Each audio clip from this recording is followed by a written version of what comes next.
Alright. So this is my Power Overview series, where I'm going through my decks, trying to determine where they fall on the scale of 1 to 10, with 1 being absolute jank, 10 being super kill you right the hell now, you sorry bastard EDH, CEDH combo.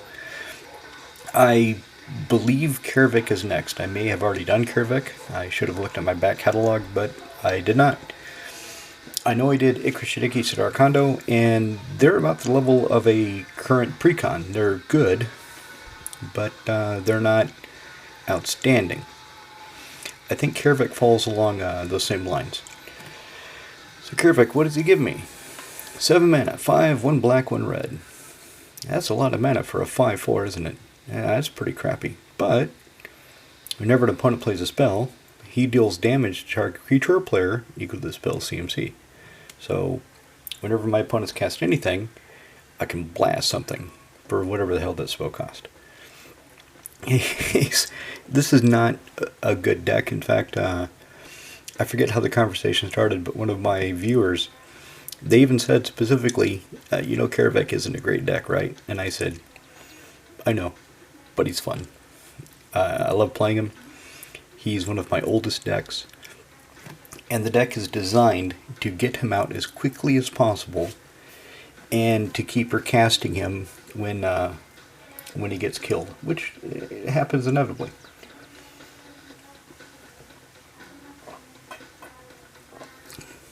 For some reason, my opponents want to kill Karevek the Merciless. So let's see what I've got. Okay, first off, he's got a bit of a token theme. So I can sacrifice things to Goblin Bombardment, to Phyrexian Tower, and engage Purphoros. I do have Purphoros in this deck. So this isn't, there's no real Goblin Rush theme, there's no real Goblin attack that can happen with this deck. I just have these to generate tokens for different token effects. So Monk War Marshal is an efficient token generator, and if I have to sacrifice him, so be it. He's only piss at 1/1, and when he comes into play or dies, he did his job. He brought a buddy with him, or he left a buddy behind. Coffin Queen. So two colors and a black for 1/1. She's a zombie now. That's important. Keep in mind, she is a zombie. They have errated her. There are cards that I have that matter for that creature type. So, I can choose not to untap Coffin Queen during my untap phase. Okay, why wouldn't I want to untap her? Because I can spend her casting cost, rip a target creature out of any graveyard, and put it in play under my control. Of course, it gets exiled if she becomes untapped, or I lose control of her. But if I sacrifice it, then it goes back to the graveyard. Obviously, I'd be sacrificing my creatures. I would let my opponent's creatures be exiled if I steal one of theirs, should they have something in the graveyard worth taking. Keep, another token generator. So this is easy, low-hanging fruit. In some ways, it's better than Kildorn Outpost, because I don't have to sacrifice a land when it comes into play. Kildorn Outpost, of course, is a land where it comes into play and you have to sacrifice the plains. Fortunately, it does not have to be an untapped plains, as with some of these older sacrifice effects. But the Outpost replaces the plains, and you can spend 1 and a white, and you get a 1/1 white soldier token. Well, this just comes into play. Don't have to sacrifice anything. And I spend 1 and a red, and I get a 0/1 red kobold creature token. Not very exciting, but sometimes a little token helps. Just take a token on the token. Inferno Titan. Oh, this guy's great. So 6 for 6/6 with fire breathing. And whenever he comes into play, I get 3 damage that I can divide among 1, 2, or 3 target creatures or players. When he attacks, I get the same thing, so he gets stuff done. I have won games with Inferno Titan before. Not many, but a memorable few. Phyrexian Tower. Okay, so it makes them tokens, and if I need the mana later, I can sacrifice them to the tower. gives them black out of it. So if I haven't found enough swamps, say I play Keep, I can create the Kobold token for 1 and a red, and then I can sacrifice a token to get the black that I need, should I need something that requires 2 black. Snow-covered swamp. You might wonder why it's snow-covered. There is 1 card in here that cares about snow. I'll show you that when I come to it. Schlicht und Schatten. Sword of Light and Shadow. This is my one of my recursion cards. I love this card. I play Sword of Light and Shadow more than any other sword, bar none. Not even Sword of Fire and Ice is as numerous in my decks as Sword of Light and Shadow. So of course the creature gets +2/+2, protection from black, protection from white, and when the creature smashes into somebody, I gain 3 life. Yay! And I raise dead. Yeah, that's what it's for the raise dead. Dockside Extortionist. Man, am I glad I got one of these when he was relatively cheap. I looked it up, my buying history at my LGS, and I paid 700 crowns for him. Now he's double that. I don't know when a reprint is coming. He's, of course, only been reprinted effectively once in Double Masters. But I think it will be sooner than later. Maybe Modern Horizons will have him. I don't know if he's too powerful for Modern. I don't know if they'd want to shove him in Modern Horizons 3 in order to draw on Commander players to buy the set. I will have to see, but I expect him to get reprinted not in due time, because he will sell the set to Commander players, whatever set he finds himself in. Of course, when he comes to play, you get X treasure tokens, or X the number of artifacts and enchantments your opponents control. And if you can kill him, say sending him to the Fraction Tower, and resurrect him, say with the Coffin Queen, you can do it again when they have more. Manic Vandal. Yeah, pretty simple. When he comes into play, blow up an artifact.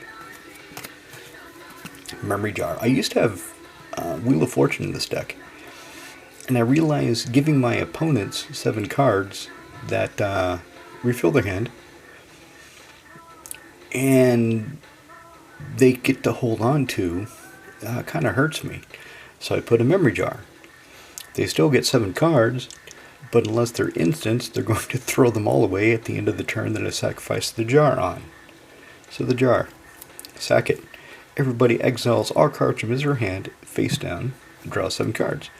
At the beginning of the next end step, each player throws away the hand that they drew and returns to the previous hand that was exiled.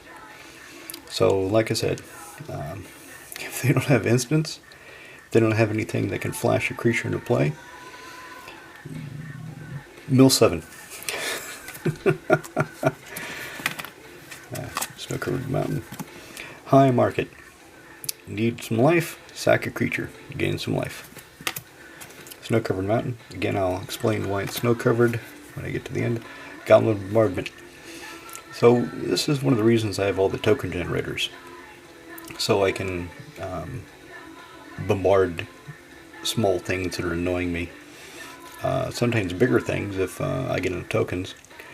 And it's also good for Coffin Queen. So if somebody's going to kill the Coffin Queen, or do something that would force me to exile the creature that she snatched out of the graveyard, I can sacrifice it to the bombardment, put it back in the graveyard, in order to resurrect it again. And in a lot of my decks, I pretty much think of the graveyard as a second hand. Kaervek is definitely no exception because he's got black, and black feeds into this this mindset. So Finster Monolith, Grim Monolith, comes into play for 2 mana. Tap it for 3 mana, but it doesn't untap your untap step. You have to spend 4 to untap it, or you can use a Voltaic Key. The Voltaic Key will untap it nicely. But anyway, this is part of the suite of cards that are in here for the sole purpose of getting Kaervek out as quickly as possible and keeping him out. Same with Cabal Coffers. Kabbalisten Schatzkammern. So, in my decks, what I like to have is either one foreign card or a lot of foreign cards, just for the flavor, just to give the deck a different feel than the other decks. Kaervek, he's got a lot of German cards. Got him a sharpshooter, tap, kill something, untap, kill something. If he has Basilisk Collar, or my opponents are silly enough to play a bunch of 1/1s, and he had already come down, and he's ready to go. A lot of fun. Remember this card was first introduced in Onslaught, and people went crazy thinking of things to do with him. Of course, back then we didn't have easy access to Death Touch, as we do now with Basilisk Collar, but we made a good go of it. Now, with things like Collar, Quiet as Spike, he gets shit done. He kills the board pretty quickly. Goldspan Dragon, 5 for 4/4. Again, even though he costs 5, I still think of him as one of the ways of getting Kaervek back into play quickly if he dies. So when he attacks or becomes target spell, I get a treasure token, and he doubles the mana I get out of my treasure tokens. Instead of 1, I get 2. So he's a great addition to this deck. Mirage Fetchland. Okay, I always say this. I'm going to say it again. I really wish Wizards would reprint, or not reprint, would complete the cycle and print the enemy land type Mirage Fetchlands. I really wish they would have the, whatever they call it, for blue-green, red-white, just to complete the cycle. I hate that there's a cycle of 5 cards, 5 land cards, that are nice to have in Commander, and they never bothered finishing it. Wizards, get off your ass. Volra Stronghold. Tap for colorless mana, or use it for what it's intended. One at a black, tap. Take a creature out of your graveyard, slap it on top of your library. So you can draw it, cast it, do it again. Exquisite Blood. I do not have Sanguine Bond in here. I do not play those cards together. I make enough accidental infinite loops in my decks to know better not to put intentional infinite loops unless they require a lot of setup and my play group isn't going to mind. So I have Exquisite Blood in here because, I mean, Kaervek, he does damage directly. Goblin Barbant, damage directly. A lot of creatures that'll ping away at my opponents. So I can gain more life. I can get above them and get ahead in the life total. Okay, Snow-Covered Mountain. Snow-Covered Mountain. Skull Clamp. Equip a token, kill it, draw 2 cards. Done deal. I like this card. Snow-Covered Swamp. Beflecktes Schamlock. I really probably should learn German. Anybody who knows German is probably covering their ears saying, God, I wish he would stop trying to pronounce it. Anyway, this is Bloodstained Wire in Deutsch. Go find a mountain or swamp. Phyrexian Purge. This is why I need the life. Well, one of the reasons. 2 black-red, pay 3 life per target, destroy any number of target creatures. So as long as we got the life, you can clear the board. You ain't got the life, you'll have to be pretty selective, because 3 life per target adds up really fast. Bajikabog comes to play, exile the graveyard. Hammerheim. Yeah, I know that people really don't play landwalking anymore. I can't remember the last time I used this to remove landwalking ability. I just like it. I like the way it looks. I like having it.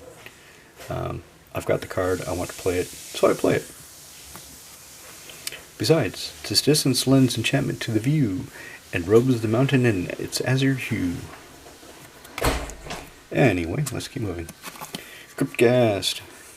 Okay, now I'm kind of flashing back and I realize I probably already did Kaervek because I think what I said, I already said what I'm about to say about Cryptghast.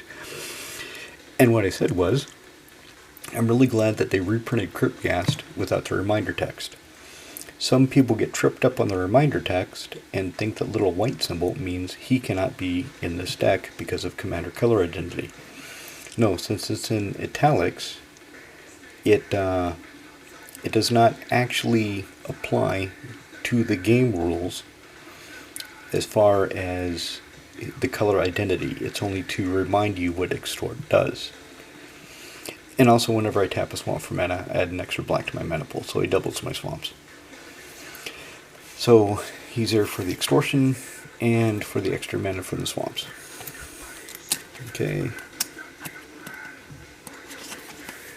I just washed my hands. My hands are a bit damp, and whenever my hands are damp, it makes the card sleeves stick together. I thought I dried them well enough, but apparently I didn't. Just want to explain what's going on while the cards are sticky. I'm not some scumbag who eats fish and chips with his fingers and then rubs grease all over his cards. I do not do that. No. I don't even have a smartphone because I hate greasy streaks on the phone screen. So, you can probably figure out what Blood Arts does while I was rambling about that, because you've been staring at him for the past 20 seconds. Yep. Burnish Heart. Yep. 3, sack him, go find 2 basic lands, toss them on the battlefield, and shuffle. Beacon of Unrest. Put target artifact or creature card from any graveyard in play under your control, and shuffle this back into your library if it resolves. Ancient Tomb. Add 2 colorless mana pool and take 2 damage. It's just one of the consequences? No. Sacrifices I'm making for Kaervek. I've had him in play as quickly as turn 4. With the right mana rocks, with the right lands, I can get him out on turn 4. And everybody just kind of stops and is really hesitant about casting their spells, because on turn 4, there aren't very many creatures for me to hit. So I start hitting my opponents. And nobody really wants to start getting hit as hard and as bad as Kaervek can hit for. Especially if I have Gratuitous Violence.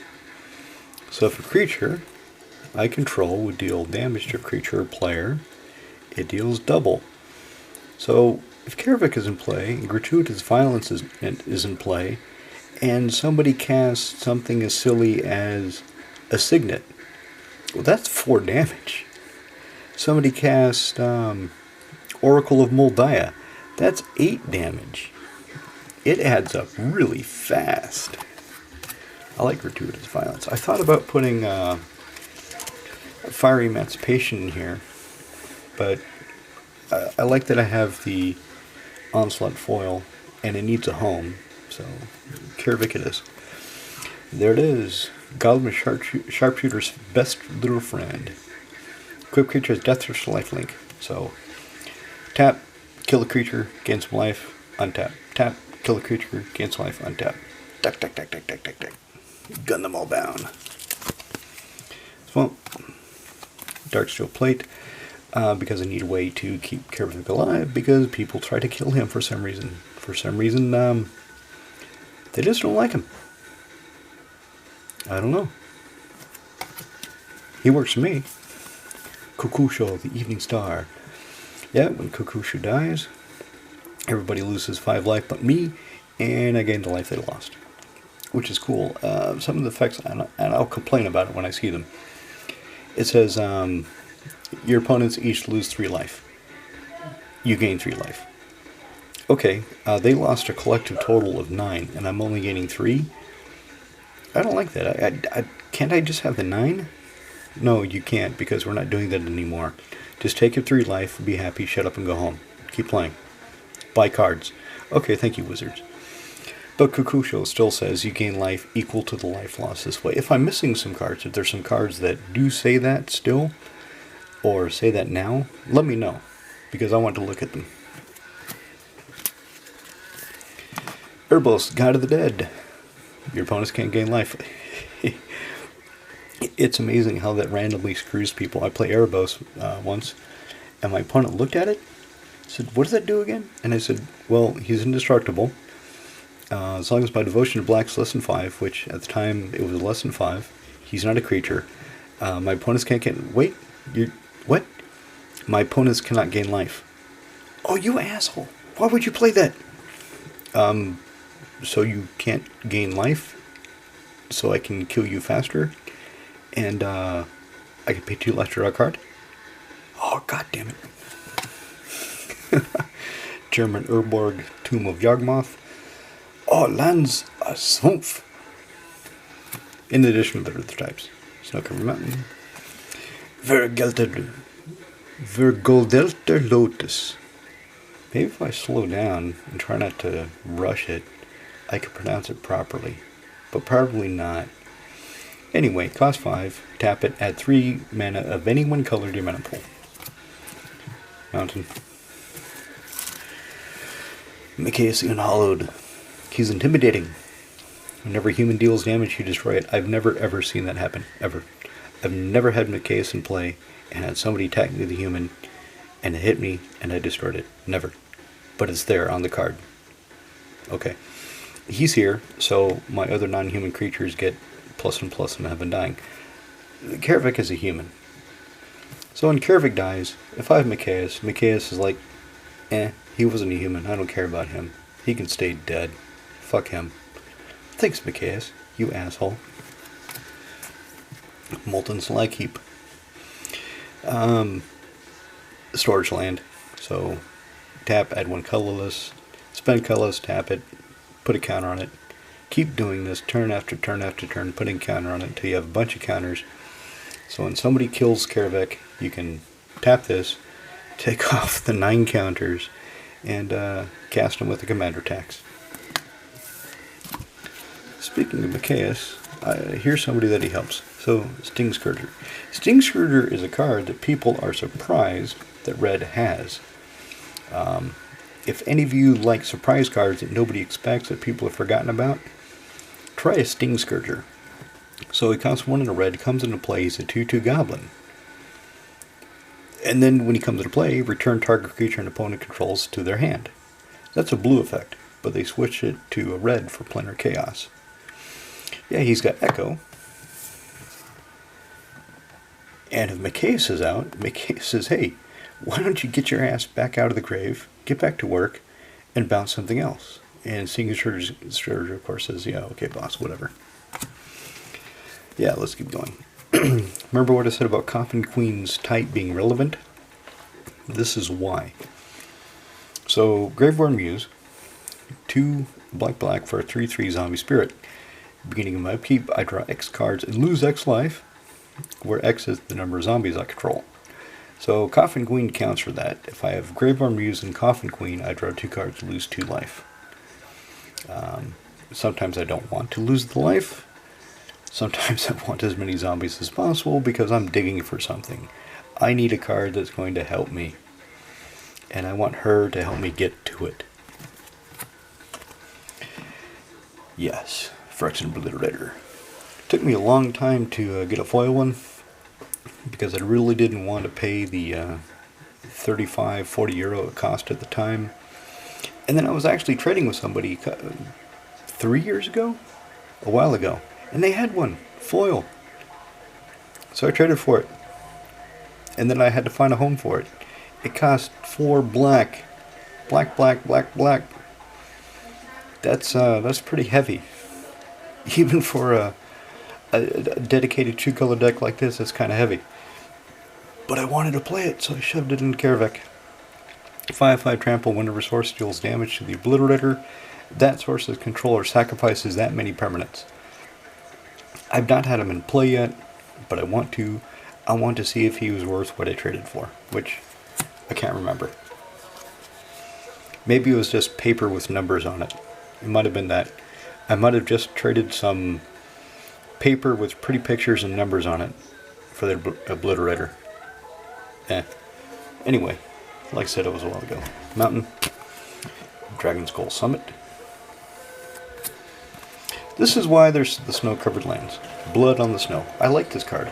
A lot of guys don't, because it costs 6. Well, for 6 you get to destroy all creatures or all planeswalkers, and then bring 1 back. depending on how much snow you spend. You spend 6 snow, you can break Micaeus back. You only spend 2 snow, you're lucky if you get Sting Scourger, if he's dead in the graveyard. So this is the second or third board wipe. I cannot remember right now if I have 2 or 3 board wipes. I think it's 3. So let's keep going and find the third one. Sulphur Springs, 5th edition by Jeff Maricola. I love the art. I like the way it looks. I don't like that it's white border, but what can I do? I like it, so I'm going to play it. Look, Starkford Swamp. Mountain. Mountain. This is a mountain. Blame my last. Siege Gang Commander. Let's make some tokens, and let's throw them at people and things to kill people and things. Sounds like a plan. 5 for a 2/2 goblin. It comes into play. You get 3 1/1 red goblin creature tokens. 1 in a red, sack a goblin, and he does 2 damage to our creature player. If I have gratuitous violence, he does 4. Gratuitous violence does stuff. Fulminator Mage. I don't like the way that land is looking at me. I'm going to sack the mage and destroy it. Hey, look, Micaeus is in play. Fulminator Mage is going to come back, so I can sacrifice him to destroy another land. But I don't like doing that. I really don't like blowing up people's land. This is only in here against things like Gaea's Cradle, Gaea's Cradle, Yavimaya Hollow, and opposing Cabal Coffers, that sort of thing. It's only pinpoint targeted destruction, and it's the only card I have in here that destroys a land. The main reason I have him in here is because he's black-red, cheap to cast, has the hybrid mana cost, and he's got decent stats. His ability is just extra. He's an insurance policy. I don't expect to have to call him in, but if I need him, I have him. Okay, this is my German Blood Crypt from whatever the hell the third Ravnica set was called. Return to Ravnica. Run Around Ravnica. Jay Sabana's Ravnica, whatever it was called. Hello, Max. Max the cat has made an appearance. So anyway, this is my Blood Crypt. Blut Crypta. I'm pretty sure I got that one right. Max, you're on camera. Shattering Pulse. 1 in a red, destroy an artifact. If I spend 4 in a red, I get to put it back in my hand and do it again. Max, don't knock over the camera, you stupid cat. Solemn Simulacrum. Yep, when he comes to play, go find a basic land, put in play tab, shuffle. When he dies, draw a card. Living Death. I think this is the third, what I consider my third board wipe. So set aside all creatures in all graveyards, then take all creatures that are in play, put them in the graveyards, and all the creatures that came out of the graveyards, put them into play. Basically swap whatever's in play for whatever's dead. And if I have more dead things, and bigger dead things, more interesting dead things than my opponents do, win-win. Given Carns. I did a video where I talked about the possibility of doing a buyout. For some reason, I was looking at my Graven Carns, saw it was a bit scratched up, and thought maybe the foil has dropped. So I looked it up online, went to Magic Card Market, and the foil was at €35. So I thought, shit, I'll buy one. It's from a small set. It's got this. They reprinted the art, but they did not reprint it with this frame. So maybe Wizards will leave it alone and not reprint it. And I started thinking, there's only a dozen excellent or better foil future sight Graven Carns on MKM. What if I bought them out? And I did a whole mental exercise, did a video on it where I concluded at the end it's a bad idea. I'm not going to buy them out. But it is explored what it would mean, how you get your money back after buying them out, what kind of target you want for a buyout, and that sort of thing. So anyway, foil, Graven cards. Sonnenring. Look him, it's German. Yeah. See, German, Deutsch, Sonnenring. Deine Manövrat du. Zwei, what is two in German? What? Ein, zwei. Drei. Zwei farblos